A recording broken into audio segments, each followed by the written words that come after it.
John DeFrancis, and I'm speaking today about free enterprise and the future of business in Wisconsin. My work is primarily business consulting and professional speaking, keynote speeches. I focus on innovation very heavily. I believe innovation is the only way forward for companies, both in Wisconsin and around the world, to stay competitive in the global environment. By innovation, I'm talking about performance breakthroughs. I'm talking about changing the outcomes. So often when people say innovation, they immediately think of a product or they think of R&D, but innovation can impact any aspect of a business. It can be how you do your customer service. It can be your internal processes, your systems, new services. It's really an overall approach of looking at your business to change the paradigm. I think attorneys as well as accountants and other professional service providers fill a very important role, both in their unique specialty, but also as advisors. So often businesses, especially your smaller businesses, do not have large staffs. They do not have a large board of directors of outsiders. So they're really starved for ideas. They're starved for input, and that's one of the things that limits growth. And attorneys can really provide some of that input. I think they are a value service provider, and that goes beyond just the law. Presenting new ideas, what's happening in the marketplace, things they see from other clients, meetings they go to. They really need to be imparting value to their clients. I mean, obviously professional development for an attorney within the field is important, but broadening themselves, going to other conferences, finding out what's happening in R&D, what's happening in other aspects of business marketing, reading books. There are many ways to broaden oneself and to open oneself to new ideas, and then those ideas are then transferable to your clients.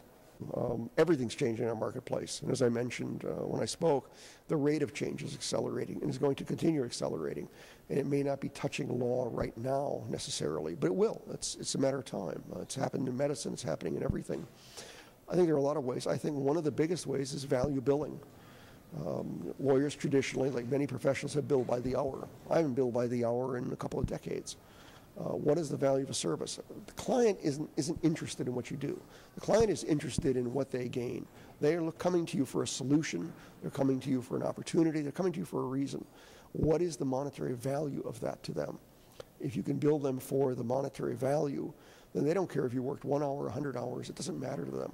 I think that's a beginning. I think another place, I was fortunate to be a partner in a law firm in Washington, D.C. for 15 years, and I'm not an attorney. In Washington, D.C., you can be a partner in a law firm as a consultant. We had various people on board.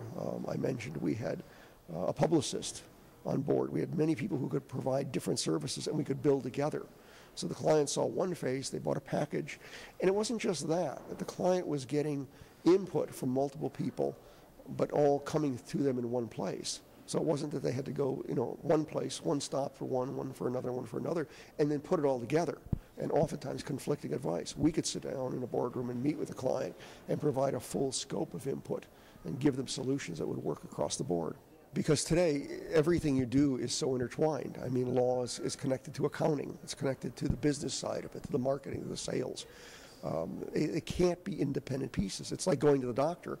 When you go to a doctor and he sends you to a specialist who's going to treat your arm but forgets about your heart, that's not what you want. You want holistic care. We need holistic business services in the same way. I don't know, the laws vary by state. One of the possibilities is simply putting groups of people under the same roof. So that maybe it's a law firm, maybe it's an accounting firm, maybe it's consultants that are independent, but they could bill through a separate firm, an umbrella firm that would bill the services. But more than the billing, the importance of just the client being able to come and meet with everybody at once, sit around the table and discuss issues and come up with solutions that are holistic, that make sense. Even if you can't literally be the same firm, you can act as one firm, and that's important.